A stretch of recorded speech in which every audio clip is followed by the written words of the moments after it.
was on decision of the court, Supreme Court on that. The second one is inability of those involved, both the House of Assembly and the governor, from being able to, create an enabling environment for the people of Rivers to enjoy the dividends of democracy. And then the third in the series is about the security situation in that place.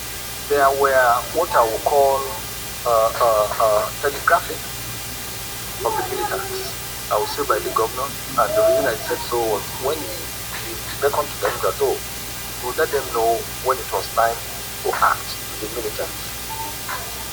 Let us say it was wrong. Did he come out to disown them? The answer is no. And a week after he swung into action, you will see or witness vandalization of oil pipelines.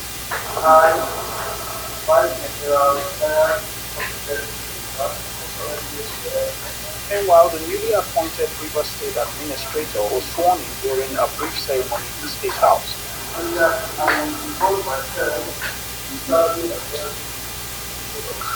know the circumstances that led to where we are here. And Mr. President is very clear in the broadcast. And the main issue is that of maintaining law and order in the state. And then for any full activities to take place in Rivers State, that is the utmost that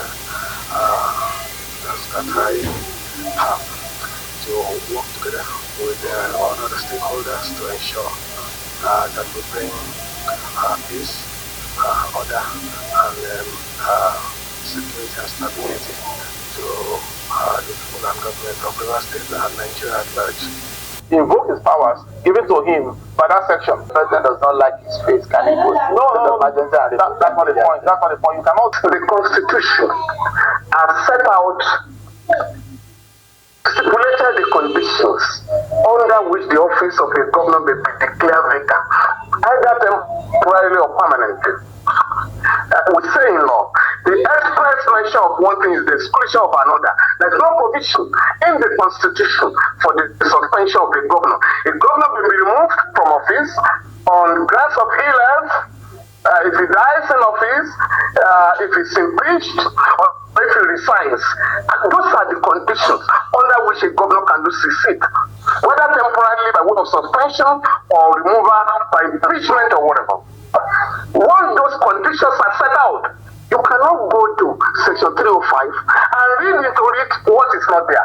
The express mention of those conditions is the exclusion of any other suspension. Now, I am saying there are decisions of the court on this matter. If a governor cannot remove an elected chairman or councillor of a local government served by the Supreme Court, and the president remove an elected. So the last one is that I'm happy we're saying that Section 305 allows the president to declare a state of emergency in the entire federation if the country is at war. Now, who is going to prosecute the war? Will the president resign, or I hereby remove myself? I don't believe that the facts are publicly available as such as to justify the declaration of a state of emergency. And so we believe that the provisions of Section 305 that should be made under Section C, D, E, and F, I think, have not been met. And we also do not believe that assuming without considering that the facts and circumstances on ground in Rivers State create such reasonable apprehension that there will be breakdown of law and order to warrant or justify the declaration of state of emergency. We also of the view that by the clear provisions of Section 11, particularly Section 11.4, that such a declaration does not justify the president purporting to have the power to suspend a duly elected governor of a state and the deputy governor and suspend the House of Assembly. The president does not have such powers, respectfully.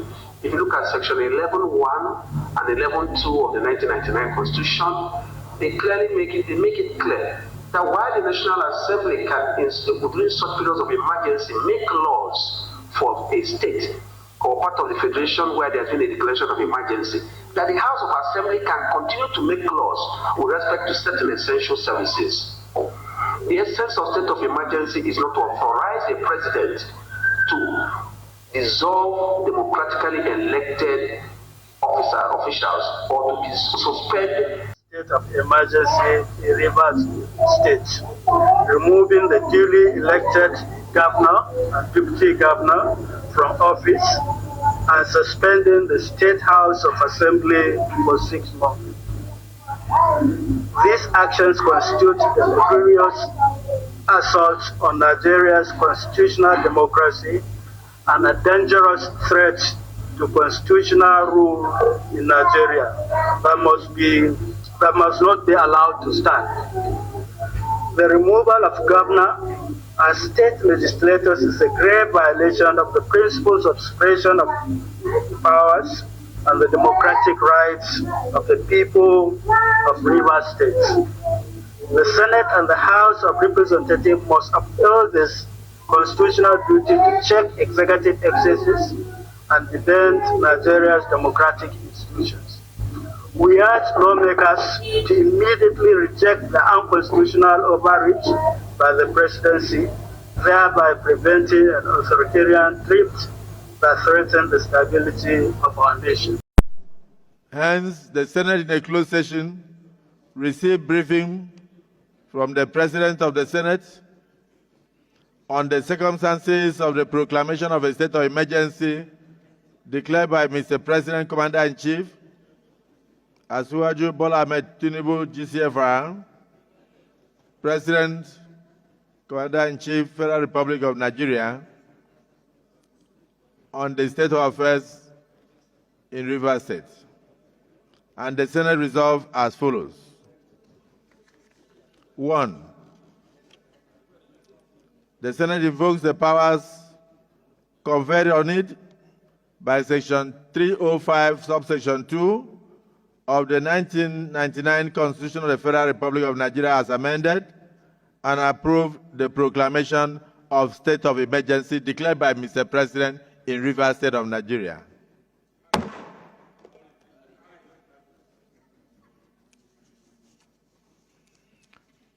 The Senate further directs that the declaration of the state of emergency stated in the proclamation document and the mandate of Mr. President to review, and hereby mandates the President to review and even to terminate the state of emergency at any given time, but not later than 6 months. The Senate further resolved that Section 11, subsection 4 be invoked, providing the National Assembly the authority to set up a joint ad hoc committee of both chambers to oversight the administration of Rivers State henceforth. The Senate further resolves that a committee of eminent Nigerians be set up to reconcile the warring groups within the government of Rivers State within the period of the state of emergency in Rivers State. The Senate further resolved that a committee to reconcile the warring factions in Rivers State should consist of eminent Nigerians. Distinguished colleagues, the Senate hereby approves the proclamation of the state of emergency 2025 declared by Mr. President in Rivers State of Nigeria as amended pursuant to Section 60,